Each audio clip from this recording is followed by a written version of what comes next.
नरेंद्र मोदी के दूसरे कार्यकाल के 3 वर्ष पूरे होते ही मोदी सरकार के 8 वर्ष भी पूरे हो गए।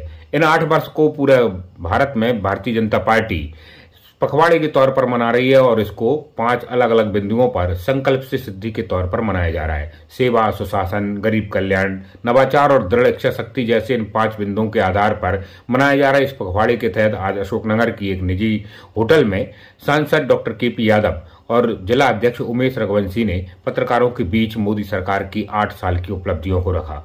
इस दौरान सांसद डॉक्टर केपी यादव ने बताया कि प्रधानमंत्री बनने के बाद ही मोदी जी ने हमेशा से गरीब कल्याण को प्राथमिकता दी है। सरकार की हर योजना और नीति कि केंद्र में गरीबी रहे। उन्होंने सेवा, सुशासन और गरीब कल्याण में मोदी सरकार ने जो उपलब्धि हासिल की उनके बारे में बताया।